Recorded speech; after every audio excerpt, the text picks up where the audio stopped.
Saya mau cerita, jadi ilmu itu lebih keren kita. Sehingga Rasulullah SAW pernah ngendikan, saya ini rindu sekali li ikhwani, kata Nabi itu ikhwani. Kata sahabat bilang, alasna ikhwanaka ya Rasulullah, bukankah kita ini saudara kamu, saudara engkau ya Rasulullah? Tidak, antum ashabi, kamu itu sahabat saya. Siapa teman-teman kamu itu ya Rasulullah? Yaitu kaumun yang tidak melihat saya, kemudian iman kepada saya. Jadi mereka seperti kita semua di Kudus ini tidak melihat Rasulullah SAW, tapi iman sama Nabi. Dan ketika malaikat yubahi bikum malaika, Allah bangga dengan malaikatnya, membanggakan kita. Sampai malaikat tuh sentimen, kok bisa ya Allah? Ya karena tadi, kamu iman sama saya wajar, karena kamu melihat surga, melihat neraka, melihat aras.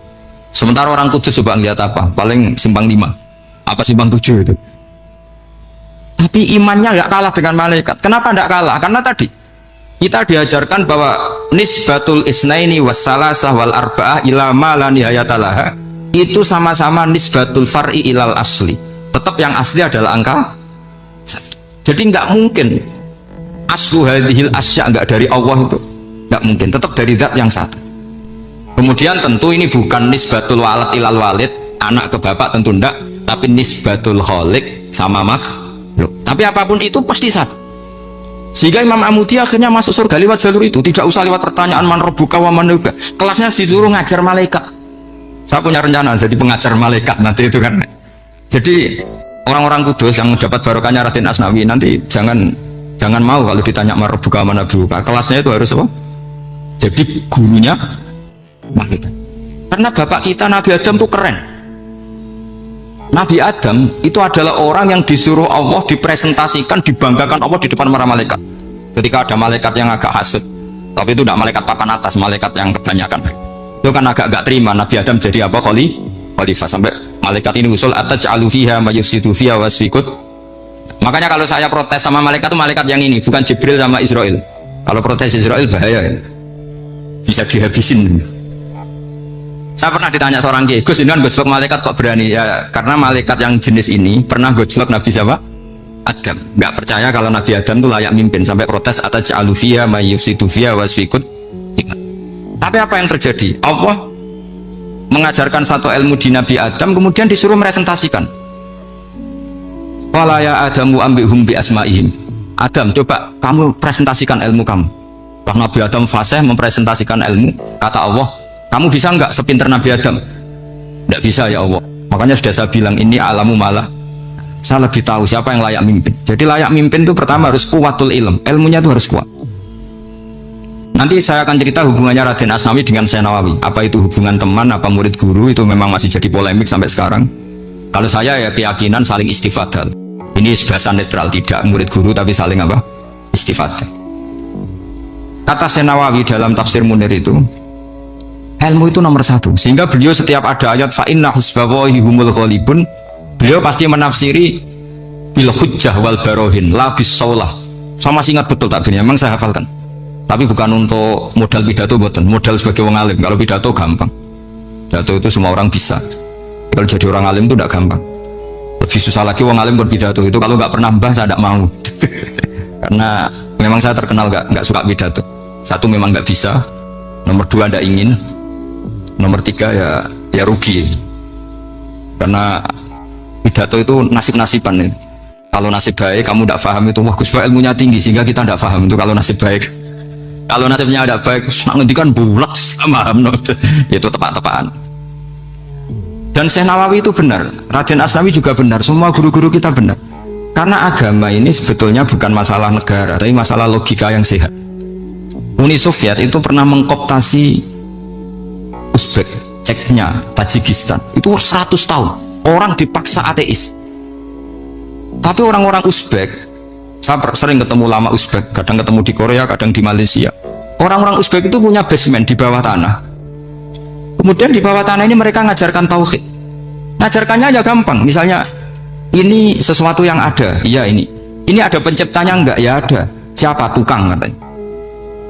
Yang penting itu enggak ada logika bahwa sesuatu yang ada disebabkan oleh ketiadaan. Lah orang komunis, orang ateis itu orang yang mengatakan alam ini didahului oleh nihilisme, oleh adamiyah. Masuk akal nggak sesuatu yang ada, penciptanya sesuatu yang tidak ada. Sehingga orang anak-anak Uni Soviet tuh nggak pernah kepikiran membenarkan ateis, itu nggak pernah.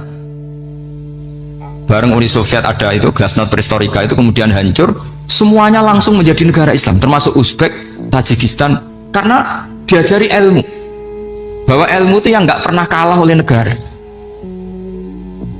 Sehingga saking pedenya Rasulullah SAW ketika Sulhul Hudaybiyah, ini agak jelimet tapi gampang dicerna. Sulhul Hudaybiyah itu satu perjanjian yang semuanya merugikan Rasulullah, yaitu kalau orang kafir masuk Islam disuruh kembalikan ke kafir, karena kafir itu bagi mereka habitat, Islam itu hal yang baru. Tapi kalau orang Islam menjadi kafir nggak boleh kembali Islam, berarti kembali ke habitat. Semua perjanjian itu merugikan, sampai masyhur Sayyidina Umar protes ke Rasulullah, jenengan masih nabi. Itu kan ekstrim tanya, jenengan sampai sekarang masih nabi? Ya, saya masih nabi. Kenapa tanya demikian? Karena semua perjanjian merugikan Islam, menguntungkan orang apakah? Kafir. Semua sahabat sebetulnya persis Sayyidina Umar protes, kecuali Abu Bakar. Lama-lama akhirnya di antara perjanjian itu berbunyi begini. Tapi saya minta satu hal, orang boleh mendiskusikan Islam tanpa tekanan. Itu saja permintaan Nabi. Orang boleh mendiskusikan Islam secara bebas, tidak tertekan. Karena orang-orang kafir melihat itu hal yang biasa, ya nggak masalah Muhammad. Akhirnya orang diskusi, Islam itu apa sih? Islam itu orang yang menuhankan Allah. Allah itu siapa? Zat yang menciptakan langit dan bumi. Lama-lama orang kafir berpikir, wah keren, Tuhannya Muhammad bisa bikin langit dan bumi. Tidak kayak Tuhan kita, malah kita yang bikin. Jadi mulai debat itu mulai. Terus ada yang cerita lagi, saya pernah loh nyembah Lata, pas itu dikencingi luwak. Masa ilahun ya bulu ali sa'laban, masa Tuhan kok dikencingi luwak? Yang agak-agak ahli kitab ya diskusi lagi, wah kayaknya Yesus tidak Tuhan, masa Tuhan kok kelaparan, lemes, wah repot nanti. Jadi makanya Allah ketika ngejlok wa ummuhu siddiqah kana yakulani ta'am mal masih ibnu maryam illa rasul qad khalas min qablihir rasul wa ummuhu siddiqah kana yakulani. Coba paradok enggak, misalnya kamu didolani Nabi Isa terus ketok lemes, kenapa? Tuhan, saya agak sakit karo hidungmu, kan gak kebayang itu. Punya Tuhan yang sakit setelah makan sehat, terus kan gak kebayang seperti itu. Ketika Nabi punya konsep Tuhan, Tuhannya Muhammad itu siapa? Yaitu zat yang la awalalah, zat yang pertama. Lalu Tuhan itu siapa? Tuhan itu yang menciptakan langit bumi. Tuhan itu siapa? Yang memulai segalanya. Lama-lama mereka berpikir, wah kalau gitu yang benar itu Islam. Maka kata Imam Zuhri, Syihabuddin Az-Zuhri, famaka nafathun fil islami a'dhama min sulhil hudaybiyah innama kana nasu yatafadhuluna fil hadis wal munazah. Semua teks riwayat itu ada kata wal munazah, orang bebas ngomong dan berdebat. Munazah itu berdebat. Terus akhirnya falam yatakallam ahadun bil islami yaqilu syai'an illa dakhala fihi. Kemudian setelah berdebat dan mereka tahu Islam, pasti akhirnya masuk. Dan itu yang sekarang terjadi di dunia. Makanya saya pernah ditanya seorang profesor, Gus, kalau di Jogja ada sekolah perbandingan agama, menurut Anda gimana? Asal itu tentang agama, nggak apa-apa. Tapi kalau yang dibandingkan umat Islam itu jangan. Karena nanti kalau di Indonesia kira-kira yang copet itu ditanya agamanya juga Islam, yang koruptor juga Islam. Jadi kalau yang dikaji Islamnya nggak apa-apa, tapi orangnya jangan, kata saya. Karena yang bulat ya banyak, yang nggak sholat ya banyak. Tapi kalau Islamnya saja, misalnya adu konsep tentang Tuhan, masyhur kita mungkin banyak yang melihat itu debatnya Stanley Fischer sama Ahmad Didat itu. Tuhan kamu siapa ini itu sama Didat cerita Tuhan saya itu lam yalid walam yulad walam yakul lahu kufuwan. Itu spontan ada seorang mahasiswi bilang, sepertinya Tuhan Anda lebih menarik karena Tuhan Anda yang menciptakan langit bumi, yang Tuhan ini kok lahirnya sudah di bumi, masa lahir-lahir langsung jadi Tuhan. Jadi akhirnya falam yatakallam ahadun bil islami yaqilu syai'an illa dakhala fihi. Sehingga agama ini apa? Agama itu adalah kalimat tauhid. Kalimat itu apa? Logika yang terbangun. Nah, ketika logika itu terbangun, maka disebut yusabbitu wallahu alladzina amanu bil qaulis tsabit fil hayatid dunya wa fil akhirah. Allah itu akan menetapkan satu kaul, satu presentasi ilmiah atau satu kesimpulan ilmiah, yang kesimpulan itu nyata benarnya, dan ini akan nyata terus baik di kehidupan dunia maupun kehidupan apa? Seperti Allah sebagai Tuhan, itu akan nyata terus di dunia Allah ya Tuhan, nanti di akhirat juga Tuhan. Tapi Tuhan selain Allah, maka menjadi Tuhan ini nunggu ada yang menuhankan. Misalnya Fir'aun itu jadi Tuhan karena ada yang menuhankan. Sekali dia mati, Dia sudah aset wisata, bukan Tuhan lagi. Makanya gejolokannya orang ulama Arab, kalau ketemu ulama Mesir, kalau gejolokan itu lucu. Orang Arab, ada Abu Jahal, Abu Lahab, penggawaan ngusir Nabi. Itu gejolokannya ulama Mesir. Kata ulama Arab, kamu gayanya benci Fir'aun, tapi rezeki kamu dari wisata melihat Fir'aun. Itu gejolokannya ulama Arab sama ulama Mesir. Sehingga agama ini mengajarkan apa? Satu kalimat. Makanya kamu harus belajar mantek. Dulu Raden Asnawi ya pengajar mantek. Dulu buyut saya di sini Mbah Fauzan, abahnya Mbah Pah itu, mbahnya itu juga pengajar mantek. Karena di antara yang diceritakan Allah itu wa ja'alaha kalimatam baqiyatan fi aqibih.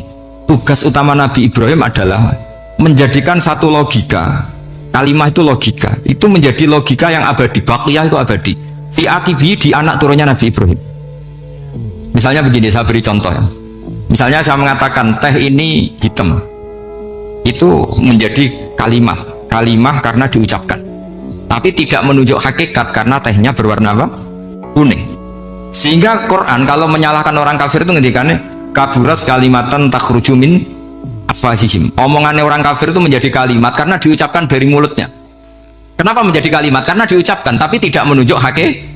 Seperti orang mengatakan 2 ditambah 2 itu 10, itu kalimat, tapi kalimat yang salah karena tidak menunjuk hakikat. Seperti orang kafir mengatakan Tuhan itu 3, itu kalimat karena diucapkan tapi tidak menunjuk hakikat.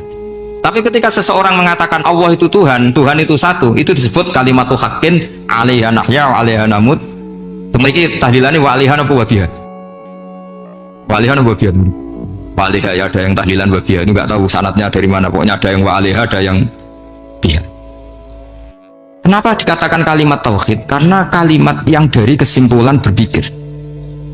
Dan agama ini dibawa Nabi Ibrahim itu untuk membawa kalimat tauhid. Ciri utama kalimat tadi, kamu yakin seyakin-yakinnya bahwa nisbatul snaini wassalasah wal arba'ah ila ma la nihayatalaha itu kanisbatis snaini ilal wahid, yaitu semuanya far'un minal asli. Aslinya adalah wahid. Sehingga di kitab, saya pernah ngaji Mbah Mun, namanya kitab Al-Husunul Hamidiyah, itu dikarang oleh ulama-ulama sekarang, itu diajarkan di MGS. Ini mbah-mbahnya Gus Akil, pendirinya madrasah MGS. Itu ada gambarnya di situ, ada gambar piramida, ada gambar hewan, ada gambar pohon. Kata yang ngarang, gambar sedetail ini, sejelimet ini dimulai dari nuqtah wahidah, tetap dimulai dari satu titik.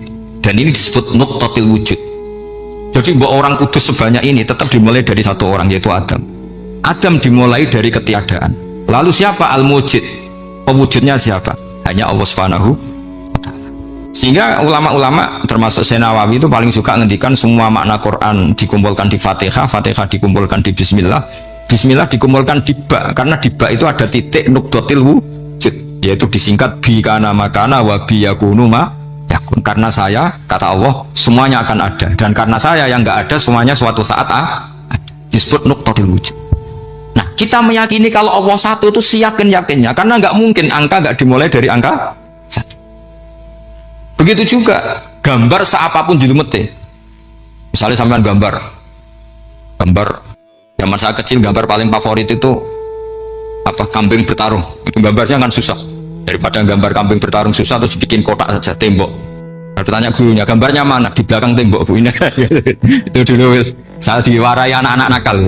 Jadi semua satu gambar itu disuruh gambar harimau, yang satu disuruh gambar kambing bentrok, yang satu disuruh gambar matahari, semuanya kotak semua. Ini itu Bu, gambarnya di belakang apa? Tembok, maka nggak kelihatan kan. Jadi gurunya kalah cerdas. Dan guru itu sebenarnya nggak pernah menang, karena murid itu lebih pinter. Itu teman saya dulu kalau ngaji itu, kalau tes itu ngerpek baca, gurunya marah, kamu tes kok baca? Enggak ngerpek Bu, ini belajar di kelas. Katanya belajar kapan saja, di mana saja. Acuh. Jadi apa ya, orang itu kadang yang salah itu lebih masuk akal kadang-kadang ini. Saya teruskan ya supaya ini dapat barokahnya Raden apa? Asnan. Saya mohon sekali ya, kalimatul haqqin itu harus kamu jaga. Caranya jaga ya tadi. Kalau kamu udah bisa ilmu mantek, misalnya al-alam mutaghayyir wa kullu mutaghayyir hadis la budda min muhdits, itu kan jelimetan. Pakai saja teori umum bahwa gambar apapun jelimetnya itu dimulai dari satu titik, karena nggak bisa, nggak dimulai dari satu titik.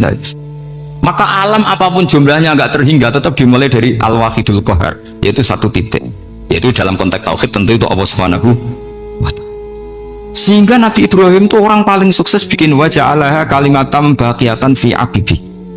Terus Nabi Muhammad begitu, sahabat gitu, sampai kita sekarang diajari ilmu mantek. Ilmu mantek itu logika yang nggak terbantahkan. Karena mau tidak mau, kata Imam Syafi'i, fa innal uqula muttarratun ila qabulil haq, karena akal akan dipaksa menerima kebenaran. Dan itu yang terjadi di Uni Soviet. Dikooptasi 100 tahun untuk berfaham ateis, dilawan oleh ilmu, tetap menanamkan ilmu tauhid, ilmu mantek. Ketika Uni Soviet secara politik runtuh, semuanya menjadi muslim, termasuk negara-negara yang dulu dikooptasi.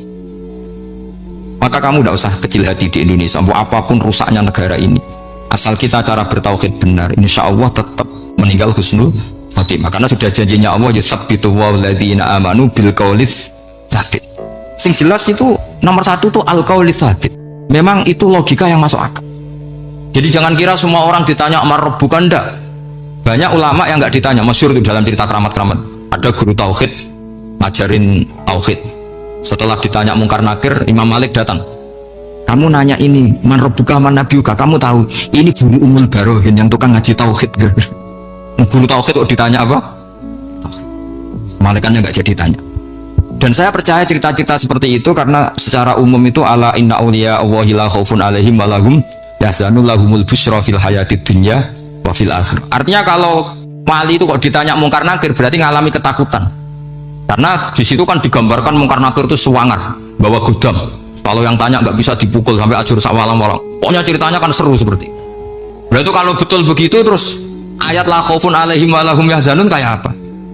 Makanya dalam kitab Nashihul Ibad itu ada cerita ini. Sampean boleh nggak sependapat dengan saya, tapi semoga nasib sampean nanti digebuki malaikat.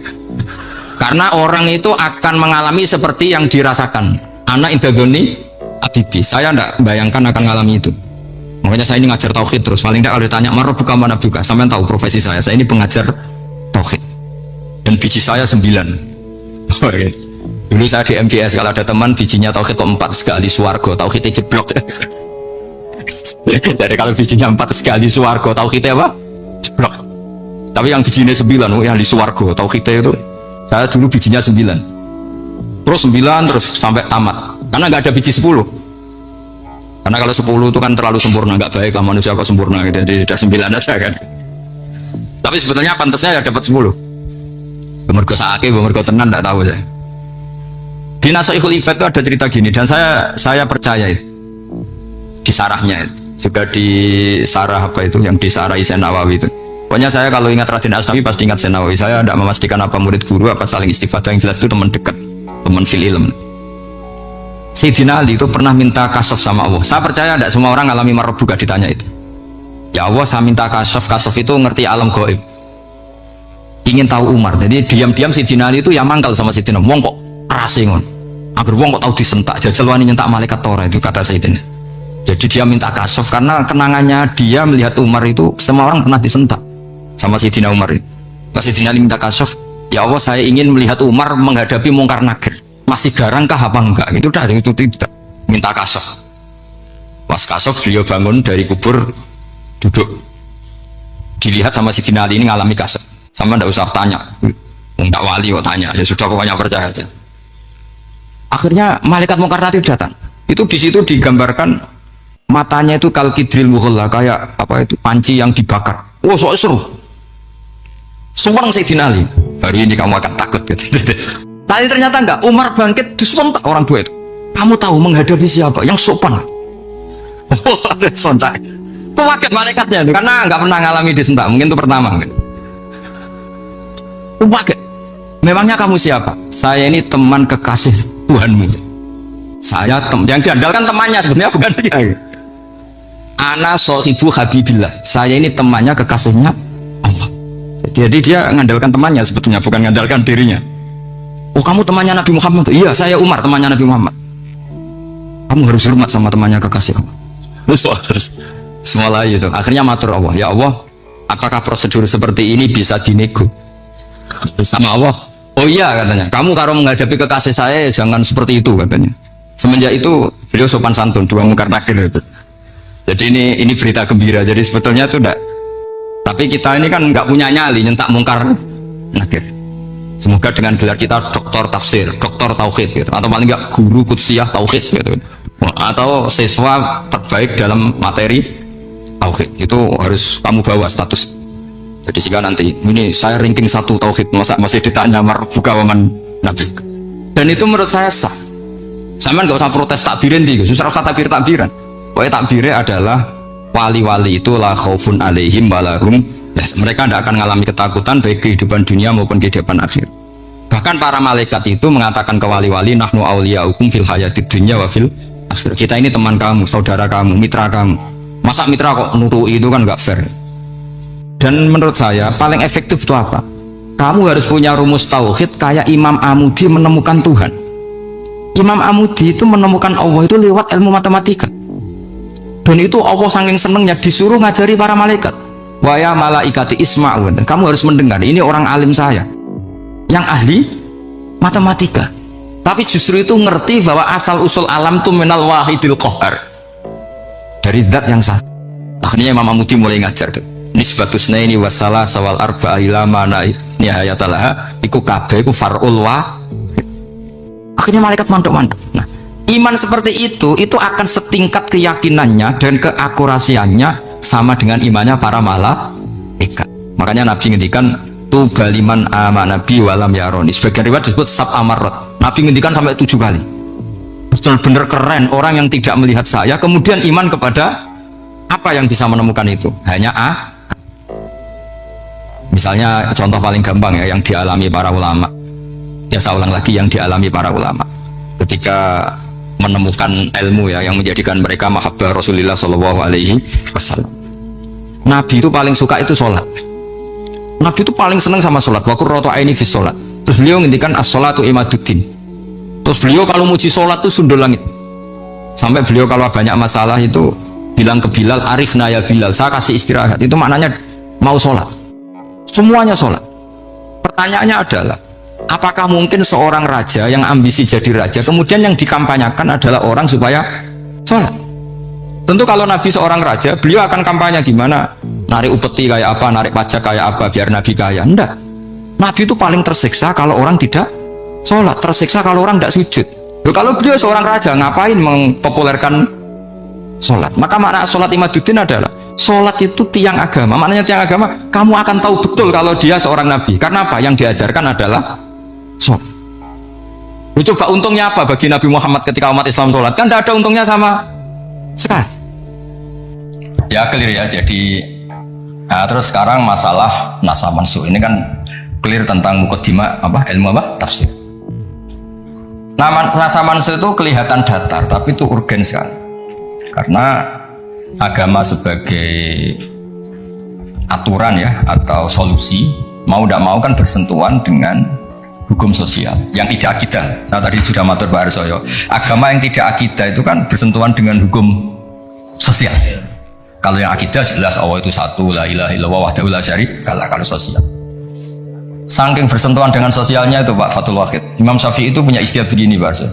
Ketika Nabi misalnya sodakoh atau zakat pakai kurma atau pakai susu kering misalnya, sodakoh atau zakat, atau dulu ngamal pakai dinar, pakai apa? Dinar. Itu langsung dianalisis kutil balad. Pokoknya makanan pokok zakat itu ngambil makanan pokok. Berarti di Indonesia pakai apa? Beras. Ketika Nabi sodakoh pakai dinar, langsung dianalisis pakai saman, yaitu alat tukar atau uang yang sah.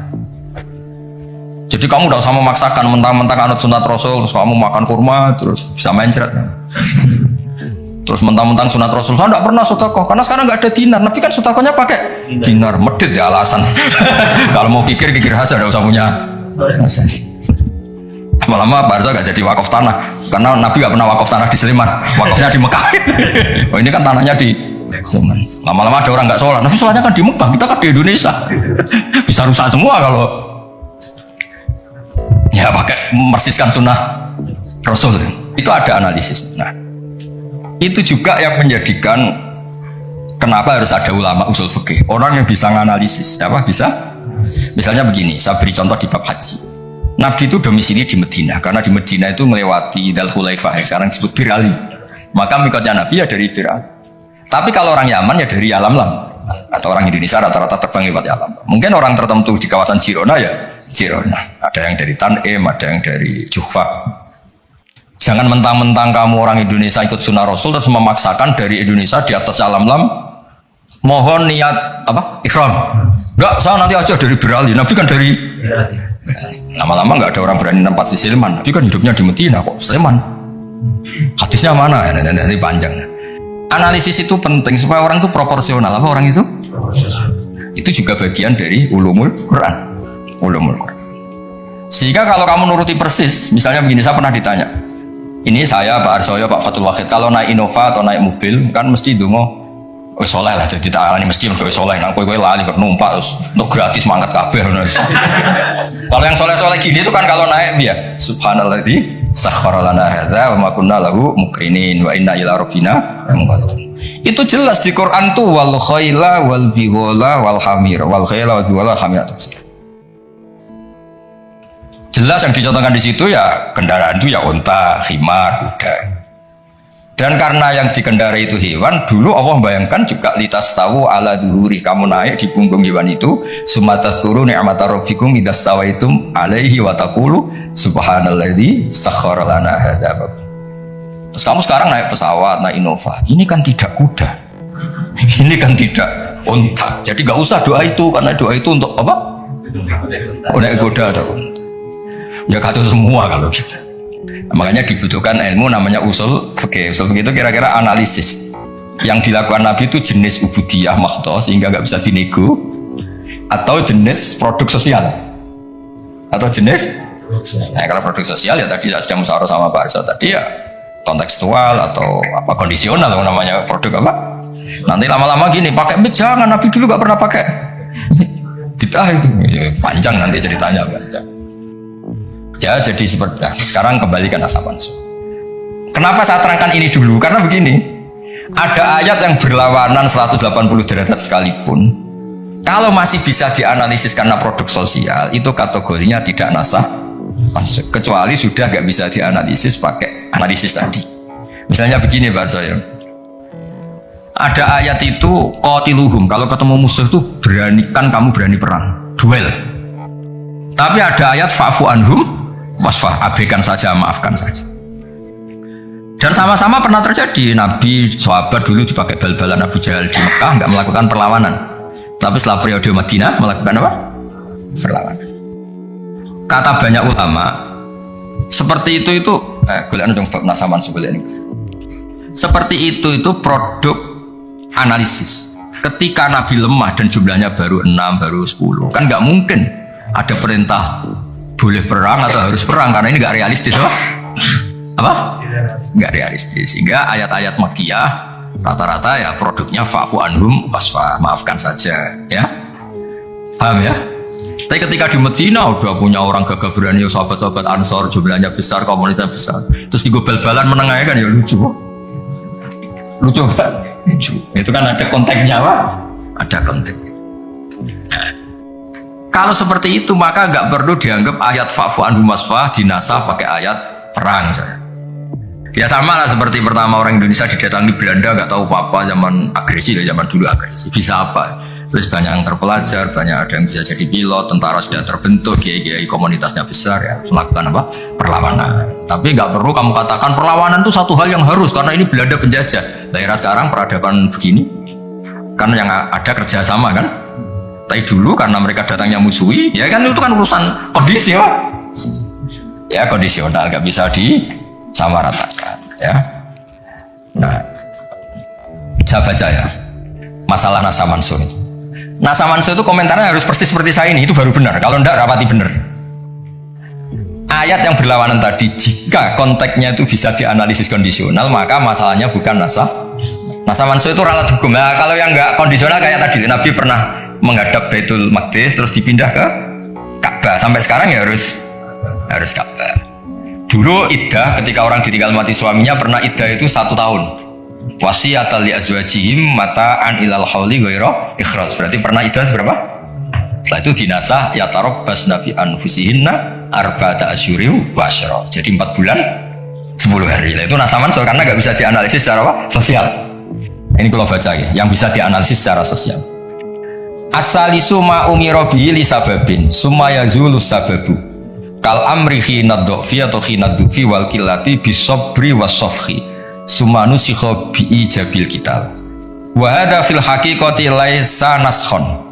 Apa laisa naskhon? Karena bisa dianalisis asal usulnya. Nah ini biar difotoin ma apa ini? Mulai ini ma umira li sababin ini. Foto dulu nanti biar ada yang tanya. Nah sehingga Kiai Jawa ketika meskipun ngaji Jalalain, ngaji kitab Jalalain, tafsir Jalalain, kan sering ada ayat misalnya lakum dinukum waliyadin, kadang sebagian dikomentari mansukhun fi ayatis sayf atau fi ayatil kital. Itu Kiai Jawa tidak ada yang ikut meskipun mereka baca kitab karena ngerti konteksnya apa? Ya, misalnya kita dulu ketika Jepang datang ke sini itu memang jajah, ya kita bilang ada revolusi jihad, misalnya resolusi jihad, ada resolusi jihad. Dulu Mbah Hashim, Mbah Ahmad Dahlan juga sepakat melawan penjajahan, apa ngelawan? Jadi ketika di kesini studi banding atau kesini tukar ilmu ya nggak ada masalah kan? Bahkan di Quran sudah diumumkan wa in ahadum minal musyrikin astajaruka ya fa'ajirhu hatta yasma'a kalam Allah. Ya, kalau ya kan ya tadi konteksnya beda. Ya konteksnya itu beda. Kemarin saya jagungan itu bersama sama Pak Alwi Shihab, adiknya Pak Kures, kan dulu pernah Menteri Luar Negeri. Kata beliau, sekarang Gus ngomong rekonsiliasi cek susahnya, alasannya ngenang masa dulu. Nah, masa dulu ya ada yang sekarang nggak mungkin. Dulu pernah kan ada istilah zaman dulu pernah sedikit konflik dengan Malaysia, Pak Karno bilang gak nyambung. Nah, masa sekarang kan ya jelas enggak itu. Itu kan konteksnya beda. Dulu Mbak Hashim, Mbak Madalan bilang resolusi jihad, ya sekarang kan enggak. Malah anak-anak ini nunggu ada beasiswa ke sana. Enggak belajar malah adalah ayat Amsterdam. Apapun itu kan yang seperti itu kategorinya itu ma uzila li sababin, ma uzila li sababin. Jadi bilangnya bukan karena hukum nasa manso, tapi karena sebab yang berbeda. Saya tadi jagoan Pak Warsoyo dulu tuh orang kiai-kiai termasuk buyut-buyut itu ngaramkan orang pakai pantolan ya, pakai celana, pakai apa itu dasi, karena itu londo itu. Mantas sababi komen bahwa minum ya pernah kan ada era gitu. Nah sekarang rektor Universitas Islam Indonesia pakai celana, pakai dasi, londo itu kalau dulu. Sekarang enggak. Sekarang kalau pakai sarung malah dianggap wow, masalah itu. Kecil saya masih ingat orang pakai sarung tuh nggak dianggap sunat. Karena dulu katanya, cerita dulu. Uang sing nganggo sarung kalau piok kalah terus kemulan turun yang rondan. Dari dulu pernah. Lu ya cerita kuno dulu tuh orang kalah main loh. Ini saksinya banyak ini kan. Dulu sarung pernah ya, nasibnya gitu pernah ya. Sekarang saja sarung jadi simbol pakaian apa? Santri. Dulu gak? Ya masih ingat cerita itu. Upio kemulan, main kalah kemulan tidur dia mah. Ya terus jangan bilang, oh ini sarung simbol orang kalah apa? Main kalah judi gitu. Jangan, sekarang konteksnya beda. Nah itu gak perlu kamu analisis pakai nasa. Maksudnya kalau suatu saat Anda baca ayat yang konteks maknanya kok beda sama sekali, nggak langsung boleh dianalisis itu nasa langsung. Ya aja konteksnya beda. Ya kira-kira gitu aja. Jadi di sini redaksinya ma umira bihi li sababin summa yazulus sabab. Saya contohkan tapi Pak Fajar nggak usah tersinggung. Misalnya kenapa sih Nabi itu banyak yang poligami? Orang di nikah Nabi itu bangga, mertuanya ya bangga, iparnya ya bangga, umatnya ya bangga. Saya tidak tahu yang kamu nikah itu bangga apa enggak poligami. Sehingga dulu namanya Juwairiyah itu dulu ketangkep ketika perang. Wah itu orang Bani Mustalik itu bencinya sak boleh sama Nabi. Kelompoknya Nabi juga benci sama Bani Mustalik. Setelah Juwairiyah itu dinikah Nabi, semua tawanan sahabat yang di Bani Mustalik dilepas. Asharu Rasulillah, ini keluarga pisan. Yang sahabat juga ngelepas Bani Mustalik karena keluarga punya ini jauh sekarang itu keluarga besar. Nah, maksud saya cerita saja, ada usaha itu kan cerita aja cerita. Maksudnya cerita kalau kamu poligami itu kira-kira istri kamu, mertua kamu, ipar kamu bangga apa? Nah. Maksud saya bukan masalah boleh tidaknya, kalau bolehnya boleh, lelaki itu boleh nikah berapa? 4. Loh, bukan berarti. Enggak, maksudnya kalau kamu merasa sunat-sunat banget itu perlu dipertanyakan di bolehnya boleh, tapi kalau merasa apa? Sunat-sunat banget itu konteksnya itu dong ya. Sudah usah diterusin, itu banyak agak siap. Inginnya yang di belakang itu kalau boleh aja, gue nggak usah catatan ya gitu. Cara ketentuan. Ya semuanya ini ngasih relax ya. Sekarang ini masih ada waktu 30 menit. Sekarang tentang mukjizat, karena ini yang paling panjang itu tentang apa? Mukjizat. Saya sengaja saya letakkan di akhir. Saya baca takbir orisinilnya dari hadis Rasulullah SAW di Shahihul Bukhari. Saya ulang lagi di kitab Shahihul Bukhari.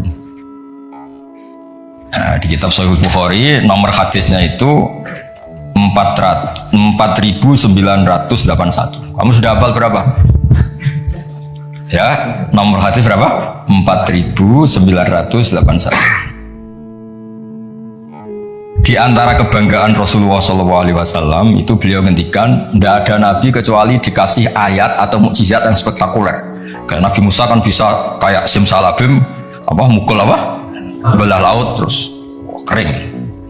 Nabi Soleh juga batu besar ngeluarin onta.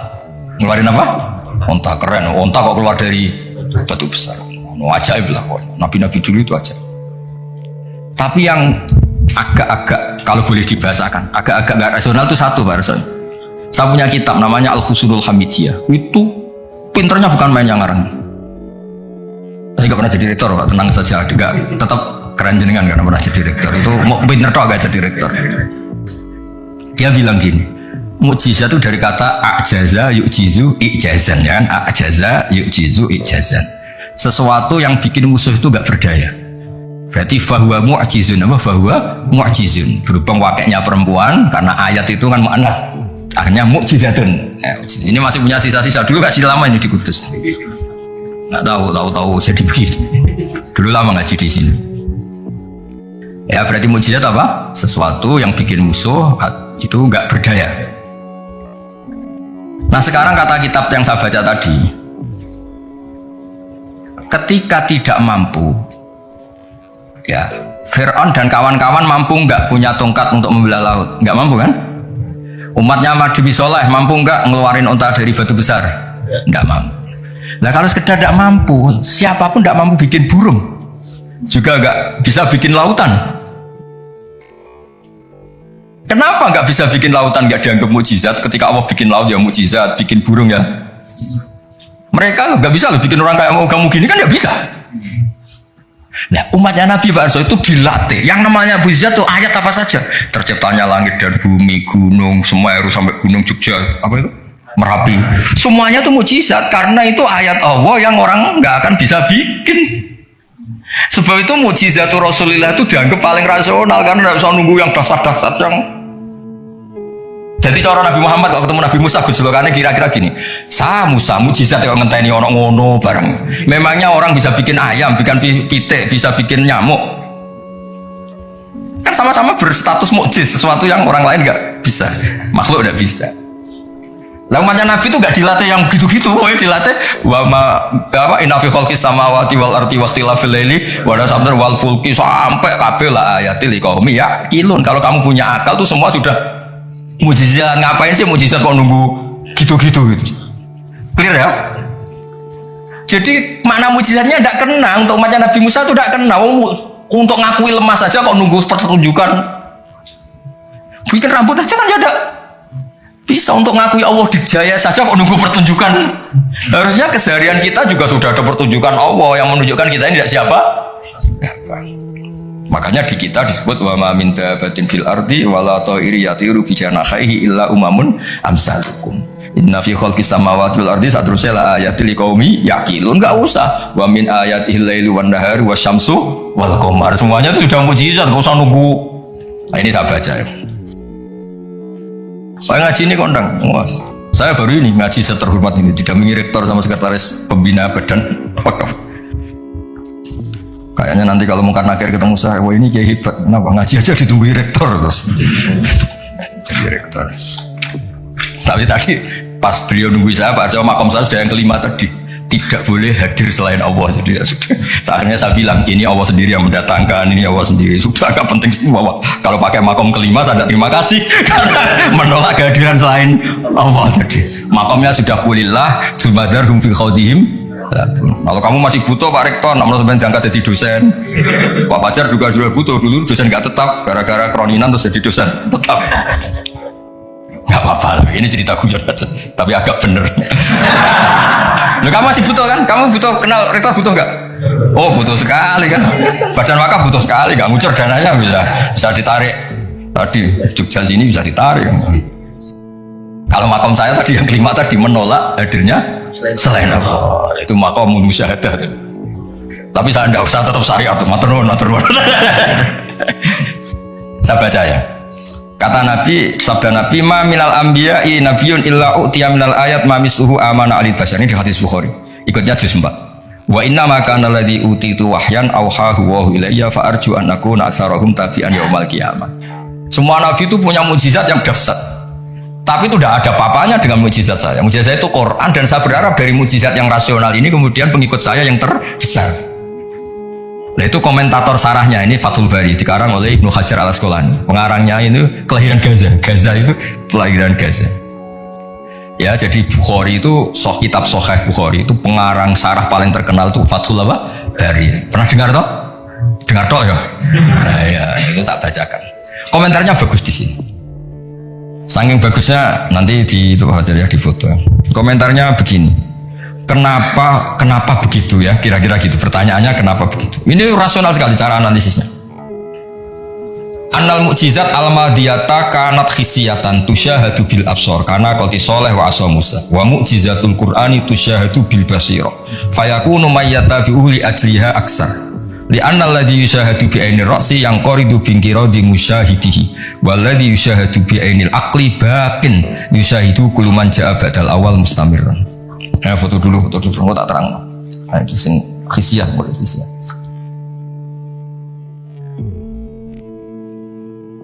Yang mulai ini Annal mukjizat al-madiyah karena khisiatan. Ya nanti jeda asar terus yang ngopi-ngopi dulu kira-kira jeda setengah jam saja, habis itu ngaji apa? Hadis. Sesuai namanya tafakuh tafsir apa? Hadis. Ketuanya kamu apa, Mas? Kamu ketua ya? Saya biasa ganteng apa? Divisi apa? Ini mau kamu Islamkan? Sudah Islam. Rono Sadili. Itu kali Imam Sadili masih sugeng, namanya dicatat nggak terima betul. Imam Sadili itu ganteng, kaya, alim. Itu Imam Sadili. Terus jadi toreko apa? Sadili ya. Yang ganteng, alim, kaya. Gua udah dosen gini udah kaya raya ini.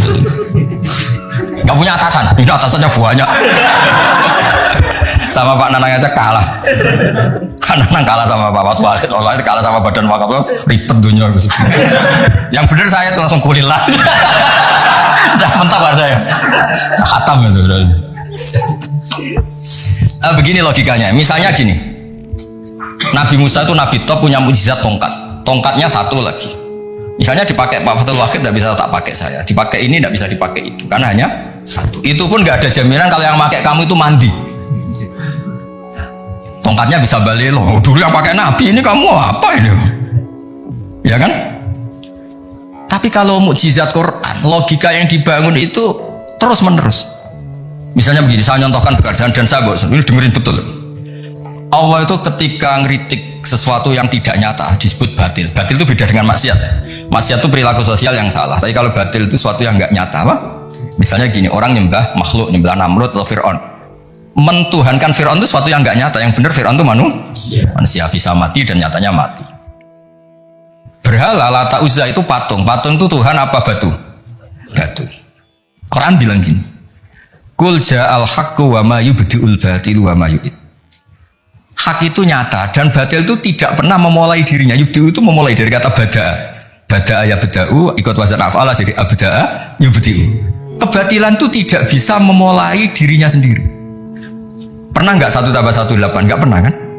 Nah, sekarang begini. Kemudian Islam yang datang dengan tauhid bahwa sesuatu dimulai dari angka 1. Terus misalnya dilawan, enggak lah. Yang pertama itu angka 2, yang pertama itu angka 3, yang pertama angka 4. Nyari pasarnya nggak bisa. Pasar akal sehat nggak bisa. Sesuatu kok dimulai dari 4, dari 3, dari 2 itu nyarinya nggak ketemu apa? Karena barang batil atau tidak hak itu nggak pernah nyata. Makanya saya pernah ketika diminta Pak Harsoyo tausiah lah, saya di badan wakaf saya pernah cerita Imam Amudi itu guru matematika. Ketika beliau meninggal, murid-muridnya janggal, ini guru saya masuk surga enggak karena guru matematika. Kayak kamu janggal ini Pak Rektor, ini masuk surga enggak karena penggawean itu jedasinan celananan. Tapi ternyata semua itu demi apa? Islam. Ternyata Imam Amudi pas di alam roh itu, kamu nggak harus percaya cerita ini, bisa aja kamu nggak percaya. Gak penting mananya, gak penting ceritanya, gak penting. Tapi sama Allah sama siapa takfirnya? Ya Amudi istadillah bi wahdaniyati bi khadrati mal. Istadillah ala wahdaniyati bi khadrati malaikat. Karena malaikat itu udah komplain. Ternyata malaikat yang komplain kita itu banyak.